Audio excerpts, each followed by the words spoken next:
করবো। দীপাঞ্জন চক্রবর্তী, প্রাক্তন এনএসজি কর্তা।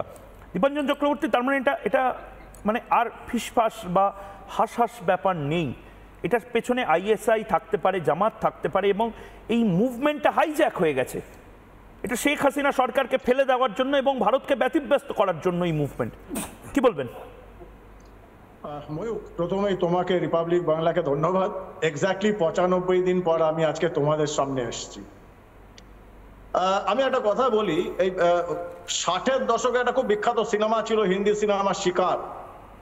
তার একটা বিখ্যাত গান ছিল, পর্দা না উঠা দো পর্দা মে রহনে দো।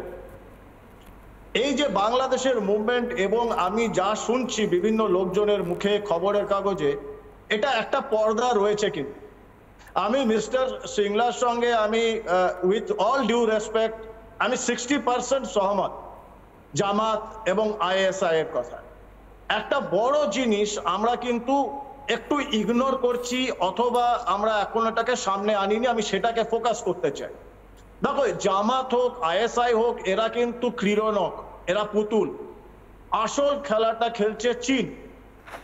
আমি তোমাকে দুটো জিনিস বলছি, তাহলে কিন্তু তোমার দর্শকরা বুঝতে পারবেন যে আসল সমস্যাটা কোথায় এবং কেন আমাদের বাংলায়, পশ্চিম বাংলায়, কলকাতায় এক শ্রেণীর ছাত্র রাজনীতির লোকজন কিসের জন্য এরাই বাংলাদেশের এই মুভমেন্টটাকে সো কল্ড স্টুডেন্ট মুভমেন্ট বলে সাপোর্ট করছে বা ফেসবুকে বিপ্লব হচ্ছে।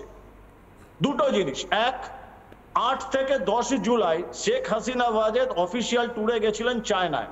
উনি 9 তারিখে ফিরে আসেন, কারণ উনি অত্যন্ত তিক্ত বিরক্ত হন চাইনিজ সরকারের উপর। চাইনিজ সরকার ওনাকে প্রমিস করেছিলেন বাংলাদেশ সরকারকে যে $5 বিলিয়ন লোন দেবে, কিন্তু তার বদলে ওরা একটা শর্ত রাখে যে আগামী 10 বছর চায়নার ডিসাইড করে দেওয়া, চায়নার তৈরি করে দেওয়া এডুকেশন পলিসি বাংলাদেশে ইমপ্লিমেন্ট করতে হবে, যেটা শেখ হাসিনা ওটাকে রিজেক্ট করে। তার জন্য $5 বিলিয়ন জায়গায় চায়না মাত্র $100 মিলিয়ন দেয় লোন, এবং শেখ হাসিনা 9 তারিখে ফিরে আসেন ওনার ট্যুরটাকে ক্যান্সেল করে, পোস্টপোন করে। ঠিক না, এটার সঙ্গে তোমাকে দুটো জিনিস বলি। আমার যতটুকু আমার খবর, ওপেন সোর্স ইন্টেলিজেন্স এজেন্সির কাছ থেকে যেটুকু খবর পাই, চায়নার আসল সমস্যা, এই বাংলাদেশ মুভমেন্টের আসল সমস্যা, চায়না অত্যন্ত ভীত। কারণ ভারত বাংলাদেশ রেলপথ সংযুক্তিকরণ হচ্ছে। কলকাতা থেকে যদি আগরতলায় সরাসরি ট্রেন যোগাযোগ হয়ে যায় বাংলাদেশের মধ্য দিয়ে, তাহলে কিন্তু ইস্টার্ন কমান্ড থেকে কলকাতায় logistic support army for any emergency Mizoram, Manipur, নাগাল্যান্ডে 10 ঘন্টার মধ্যে পৌঁছাবে। যদি বাই রোড যায় সেটা 24 থেকে 48 ঘন্টা লাগে। এটা চায়না কিছুতেই চায় না, যে কিছুতেই যেন ভারতবর্ষের এই সুবিধাটা, আর্মি লজিস্টিকটা না পায় উত্তর পূর্বাঞ্চলের ডিস্টার্ব স্টেটগুলো, বা ভবিষ্যতে বৈদেশিক আক্রমণ থেকে রক্ষা করার জন্য যাতে পৌঁছায়। একদিকে 10 ঘন্টায় পৌঁছাবে বাই রেল, আর বাই রোড গেলে 48 ঘন্টা। চায়নার জন্য যদি যুদ্ধ হয় বা ডিস্টারবেন্স হয়, এই 18 ঘন্টা 28 ঘন্টা অত্যন্ত গুরুত্বপূর্ণ। তুমি দেখো দুটো জিনিস, এই যে ভারত বাংলাদেশ রেল চুক্তি যেটা হচ্ছে, সেটার বিরুদ্ধে সাংঘাতিক বিক্ষোভ তৈরি হচ্ছে, এবং ওটা দেখানো হচ্ছে যে ভারত বাংলাদেশের অন্তর্বর্তী ওদের সার্বভৌমতাতে ভারত ইন্টারফেয়ার করার চেষ্টা করবে, এবং এটা সুচিন্তিত। দ্বিতীয়ত, তুমি দেখো এই T20 থেকে কিন্তু ভারত বিরোধী যে প্রচার, সেটা একটা সাংঘাতিক জায়গা চলে গেল। সূর্যকুমার যাদবের ওই যে ক্যাচ এবং তার বিরুদ্ধে যা প্রতিক্রিয়া বাংলাদেশের এক শ্রেণীর মানুষের ফেসবুকে, সেটা দেখলে বোঝা যায় যে এটা খুব সুনিয়ন্ত্রিতভাবে, সুচিন্তিতভাবে করছে। আইএসআই পাকিস্তান নিজের সমস্যা জর্জরিত, আইএসআই ক্রীড়াত্মক, এবং আইএসআই এর যে বদনাম রয়েছে সেটাকে ব্যবহার করছে চায়না। কিন্তু আসল টার্গেট চায়নার ইউনান প্রভিন্সের 4টে university, union university, Kunming university, Peking university এবং মিনজু ইউনিভার্সিটি, এই 5টা ইউনিভার্সিটিতে বাংলা ভাষী ছাত্রছাত্রীদের আনানোর জন্য চায়না প্রচন্ড প্রেসার ক্রিয়েট করছে, কারণ এই 5টা ইউনিভার্সিটিতে বাংলা পড়ানো হচ্ছে, এবং বাংলার নাম করে তারা ভারত বিরোধী সম্পূর্ণ এই ব্রেন ওয়াশ ব্যাপারটাকে করছে। আমি সেটাই দেখালাম যে যেভাবে ব্রেন ওয়াশটা হচ্ছে। দীপাঞ্জন চক্রবর্তী, আপনি বোধহয় দেখেছেন, আমি দেখাচ্ছিলাম যে যেখানে মাদ্রাসাগুলো বা স্কুলে, নিম্ন বুনিয়াদী স্কুলে বয়কট ভারত, এই কথা তাদেরকে স্লোগানের মতন বাচ্চাগুলোকে শেখানো হচ্ছে। না না, এটা এই জন্য করা হচ্ছে, যদি রেল সংযুক্তিকরণ হয়ে যায় তাহলে ভারতবর্ষের এমনিতেই চায়না কিন্তু ব্যাকফুটে রয়েছে। বাংলাদেশে ভারতবর্ষের পণ্যের যা মার্কেট সেখানে ব্যাকফুটে। ওরা বলছে ভারতের পণ্য বয়কট করুন, এটা বলতে পারছেন অফিসিয়ালি চায়নার পণ্যকে এবার ঢুকতে দাও, এবং সেটা কিন্তু চায়নার মূল উদ্দেশ্য।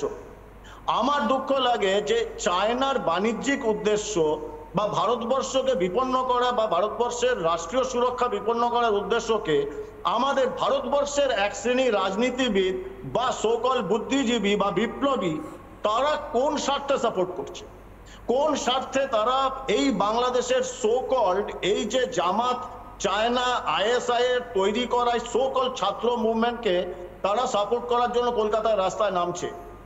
এটা কিন্তু ভারতের রাষ্ট্রীয় সুরক্ষার প্রশ্ন, শুধু বাংলাদেশের নয়। ঠিক, এবং আমরা শুধু বাংলাদেশ বললে ভাই শেখ হাসিনা ওয়াজেদকে যেন আমরা কোনো রকমই কমজোর না করি, তাহলে কিন্তু ভারতের সমূহ বিপদ। এবং আমি আগে বহুবার বলেছি। একদম একদম। হর্ষবর্ধন শ্রীংলা, প্রাক্তন বিদেশ সচিব, এই মুহূর্তে আমার সঙ্গে রয়েছেন। বাংলাদেশের দীর্ঘদিন ধরে হাই কমিশনার ছিলেন, তিনি আমাদের সাথে যুক্ত হচ্ছেন।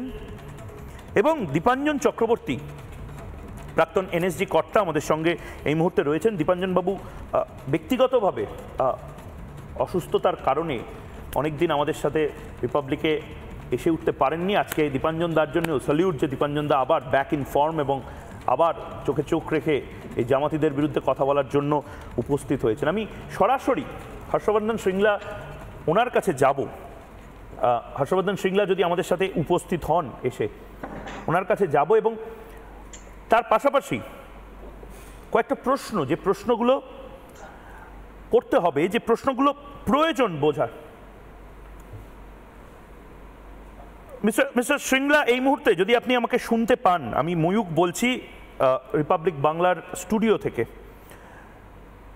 মিস্টার শ্রীংলা, আপনি বলছেন যে আপনি বিদেশ সচিব ছিলেন, প্রাক্তন ভারতের বিদেশ সচিব, G20-র মুখ্য কোঅর্ডিনেটর। শেখ হাসিনাকে সিএ যে কোনো আতঙ্কের বিষয় নয় সেটা আপনি বুঝিয়েছিলেন। আপনি বলছেন যে আইএসআই থাকতে পারে, পাকিস্তানের আইএসআই এর পেছনে থাকতে পারে। ये क्या मतलब एक फिगमेंट ऑफ इमेजिनेशन है सर, या फिर এটা সত্যি বাস্তব? মানে বাংলাদেশকে ডিস্টেবিলাইজ করার জন্য পাকিস্তান, আইএসআই বা অন্যান্য ফরেন ফোর্সেস তারা নেমে পড়েছে অ্যানার্কি তৈরি করতে। মিস্টার শ্রীংলা।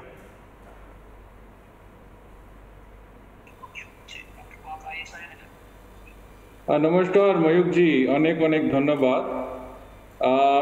বাংলাদেশে পরিস্থিতি অনেক गंभीर আছে। What I can see in Bangladesh is that जो मैंने देखा है बांग्लादेश में 5 या 6 दिन पहले स्टूडेंट्स प्रोटेस्ट शुरू हुए थे। विद्यार्थियों का एक बड़ा मुद्दा था, और ये मुद्दा था कि जो सरकारी नौकरी में कोटा सिस्टम था, जो कि 1971 से ये सिस्टम बनाया गया था, 1972 से बनाया गया था इनके इंडिपेंडेंस के बाद, कि जो फ्रीडम फाइटर्स के बच्चे हैं, इनके डिसेंडेंट्स हैं, उनको 30% सीट रिजर्व होंगे उनके लिए। तो आज जब 53 साल हो गए उस मतलब इंडिपेंडेंस समय के बाद, तो विद्यार्थी ये कह रहे हैं कि एक लेवल प्लेइंग फील्ड होना चाहिए, और ये जो कोटा सिस्टम जिससे 56% सीट रिजर्व होते हैं, 30% फ्रीडम फाइटर्स के डिसेंडेंट्स के लिए, 10% बैकवर्ड डिस्ट्रिक्ट के लिए, 10% महिलाओं के लिए, 5% एथनिक माइनॉरिटीज़ के लिए, और 1% ये फिजिकली चैलेंज के लिए, तो ये हटाना चाहिए। और उसमें गवर्नमेंट शायद राजी भी हो गए हैं, गवर्नमेंट ने कहा, और प्रधानमंत्री शेख हसीना स्वयं एक पब्लिक एड्रेस पे बताया कि ये मामला गवर्नमेंट बिल्कुल विद्यार्थियों के साथ सहमत है कि ये कोटा सिस्टम हटाना चाहिए। और पर यहाँ पे किसी ने कोर्ट एक्शन लिया था, और हाई कोर्ट ने स्टे ऑर्डर दिया, और ये मामला अभी सुप्रीम कोर्ट के पास है। पर अभी जो देख रहे हैं 5-6 दिन बाद काफ़ी और इंटरेस्ट जुड़ गए हैं विद्यार्थियों के साथ, और ये स्टूडेंट मूवमेंट नहीं रहा, बल्कि ये मूवमेंट रहा विरोधी दल के साथ, जो कि BNP, बांग्लादेश नेशनल पार्टी जो है, वो विरोधी दल हैं। उन्होंने इस मौका का फ़ायदा उठाते हुए अपने कार्ड्स को भी दाखिल किया इस मूवमेंट में, इसके अलावा जो रेडिकल इस्लामिक ग्रुप हैं, जो कट्टर ग्रुप हैं, जमात इस्लामी जो प्रो पाकिस्तान ग्रुप थे 1971 के, उनके भी जो स्टूडेंट युवा लीग है, छात्र शिविर जो कहते हैं, वो भी इसमें जुड़ गए हैं। और ये रिपोर्ट्स भी आ रहे हैं ढाका से कि हमारे पड़ोसी देश पाकिस्तान के ISI भी इसमें शायद इसका फायदा ले रहे हैं और शेख हसीना के सरकार के विरोध दिए अभी मूवमेंट को समर्थन दे रहे हैं। মিস্টার শৃঙ্গলা, তার মানে আপনি বলছেন ভারত বিরোধিতাই মূল লক্ষ্য এবং এর সাথে সরাসরি ISI রয়েছে। আমি অনুরোধ করব আপনাকে একটু থাকার জন্য, কারণ আমার সাথে আরও যারা ডিগনিটারিজ রয়েছেন তাদের সাথে কথা বলার চেষ্টা